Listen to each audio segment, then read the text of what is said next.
నమస్కారం అయ్యా. అయ్యా, మన ఈరిగాడికి సంవత్సరం క్రితం పెళ్ళయిందయ్యా. మొన్నటిదాకా తాడు బంగారంలో ఉన్న వాళ్ళ జీవితం ఇప్పుడు తాడు ఫ్యాన్లో మారిందయ్యా. తన భర్తకి తల్లిదండ్రులు ఎక్కువయ్యారయ్యా.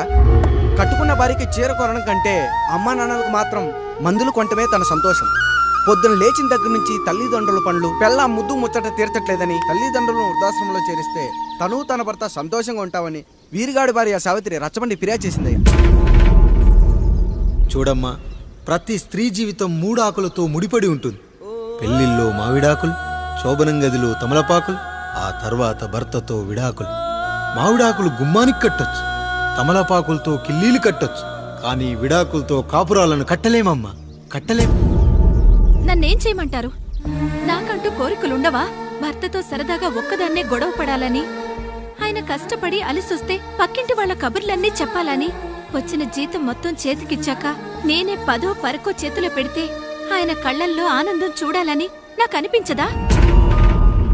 ఎంతసేపు అమ్మా నాన్న అంటూ వాళ్ళ కొంగు పట్టుకుని తిరగడమే తప్ప నా పైట పట్టుకుని తిరిగిందే లేదు. నాకు విడాకులొద్దు, నా భర్త నాకు కావాలి.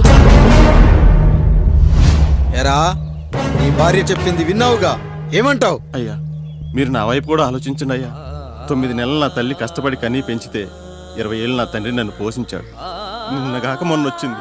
ఇది మమ్మల్ని విడదీయాలంటే ఎలాగయ్యా? నాకు నా పిల్లం కంటే నా తల్లిదండ్రులు ఎక్కువయ్యా. మరి పెళ్ళెందుకు చేసుకున్నావురా? అక్కుల్లో పనికెళ్తుంటే అక్కడ మెస్ భోజనం పడట్లేదయ్యా. ఇల్లామంటే పని మనిషి అనుకుంటున్నావారా? అసలేమనుకుంటున్నావురా? ఆడదంటే నీకంటే చిన్నదవుతే చెల్లవుతుంది, పెద్దదైతే అక్క అవుతుంది, పెళ్లి చేసుకుంటే భార్య అవుతుంది, ఆ తరువాత తల్లి అవుతుంది. మగాడేముందిరా, ఆఫ్టర్ ఆల్ తండ్రి అవ్వగలడు. మగాడు పురుషుడు అని పలకాలంటే పెద్ద కష్టమేమీ లేదు.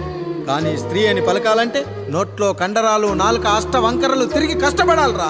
స్త్రీ జీవితం కూడా అంతే.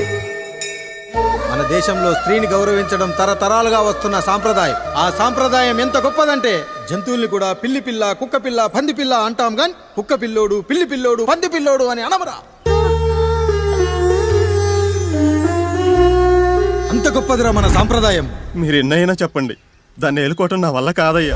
రేయ్, కడుపులో బిడ్డ ఆడపిల్ల అని తెలిసి ఉంచాలా ఊడ్చాలా అని ఆలోచిస్తుంటే పుడతామో చస్తామో తెలియని పరిస్థితుల్లో ఎలాగోలా పుట్టేసి పెరిగేసి ఎదిగేస్తున్న టైంలో తను పుట్టింది తన కోసం కాదు, ఎక్కడో పుట్టిన ఏదో కోసం అన్న విషయం తెలిసాక అమ్మ నాన్న కలిసి 1 కిలో లడ్డూలు, 1 కిలో చెగోడీలు పెట్టి దున్నపోతు లాంటి ఓ పెళ్లి కొడుకును తీసుకొచ్చి తల దించుకుని పెళ్లిలో కళ్ళు దించుకుని శోభన గదిలో పడుకుంటే గుండెల మీద తాలి బరువు, శరీరం మీద వాడి బరువు మోసి మోసి వాడు వేసిన విత్తనాన్ని 9 నెలలు మోసి మోసి ఓ పండంటు బిడ్డకు జన్మనిచ్చి ప్రతిరోజు 1 కోడి కంటే ముందే నిద్రలేచి నుదిటిన బొట్టు పెట్టి, వాకిట్లో ముగ్గు పెట్టి, స్టవ్ మీద గిన్నె పెట్టి, అందులో పాలు మరగబెట్టి, కాఫీ పొడి టీ పొడి కలిపి పెట్టి, పిల్లల నోటికి తిండి పెట్టి, వాళ్ళను బడికి ఎల్లగొట్టి, నిన్ను ఆఫీస్ కు తరిమి కొట్టి, ఒక చేత రిమోట్ మరో చేత కత్తిపీట పట్టుకొని ఛానల్స్ మార్చి మార్చి కూరగాయలు తరిగి 11 గంటలకు మా ఊరి వంట, 12 గంటలకు స్టార్ మహిళ చూస్తూ, వీటి మధ్యలో వంట చేస్తూ కూరెక్కడ మాడిపోతుందో అన్న టెన్షన్ లో బ్రేక్ మధ్యలో అత్తగారికి అన్నం పెట్టి, బుద్ధమందారం, ఆడదే ఆధారం, మనసు మమత, గోకులంలో సీత, స్వాతి చినుకులు అంటూ పగలు రాత్రి తేడా లేకుండా సీరియల్లో సమస్యల్ని తన సమస్యలుగా భావించి బరువెక్కిన గుండెతో అలిసొచ్చిన భర్తకు గుప్పెడంత మాడిపోయిన ఉప్మా పెట్టి అప్పుడు తిని పడుకుంటుందిరా. అదిరా ఆడదంటే. అలాంటి నీ భార్యను వదిలేస్తానంటావా? Bloody fool!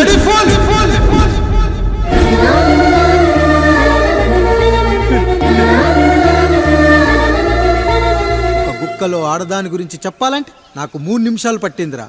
3 ముళ్ళేసిన నీకు ఆడదాని గురించి తెలియాలంటే ఎన్ని జన్మలెత్తాలరా? అయ్యా అయ్యా, నా తప్పు నేను తెలుసుకున్నానయ్యా. నా తల్లిదండ్రులు నేను వదిలేస్తానయ్యా. నా పిల్లల్ని నాకు ఇప్పించున్నాయ్యా. నువ్వు తప్పు మీద తప్పు చేస్తున్నావు. నీ భార్యను తిరిగి ఏలుకోవడానికి నీకు హక్కు లేదు. ఈ రాయుడు తీర్పిస్తున్నాడు. ఈ ఈరిగాడు మాత్రం తమ తల్లిదండ్రులతో ఉండాలి, కానీ ఈవిడకు మాత్రం భర్త కావాలి. ఈమెకు అభ్యంతరం లేకపోతే నేను పెళ్లి చేసుకుంటాను.